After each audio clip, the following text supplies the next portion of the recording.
মধ্যপ্রাচ্যে চলমান উত্তেজনা নিরসনে যুক্তরাষ্ট্র ও ইরানের মধ্যে নতুন দফার বৈঠক আগামী সোমবার পাকিস্তানের রাজধানী ইসলামাবাদে অনুষ্ঠিত হতে পারে।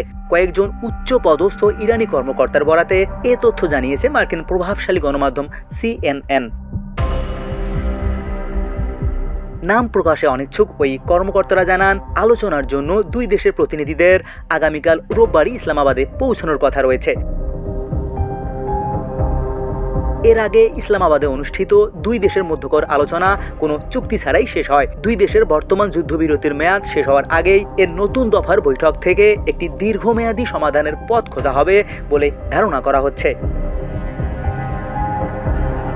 এদিকে আগামী বুধবারের মধ্যে দীর্ঘমেয়াদী কোনো চুক্তি না হলে ইরানের সাথে যুদ্ধবিরতি শেষ করার ঘোষণা দিয়েছেন যুক্তরাষ্ট্রের প্রেসিডেন্ট ডোনাল্ড ট্রাম্প। পাশাপাশি প্রয়োজনে আবার বোমা হামলা শুরুর ইঙ্গিত দিয়েছেন তিনি।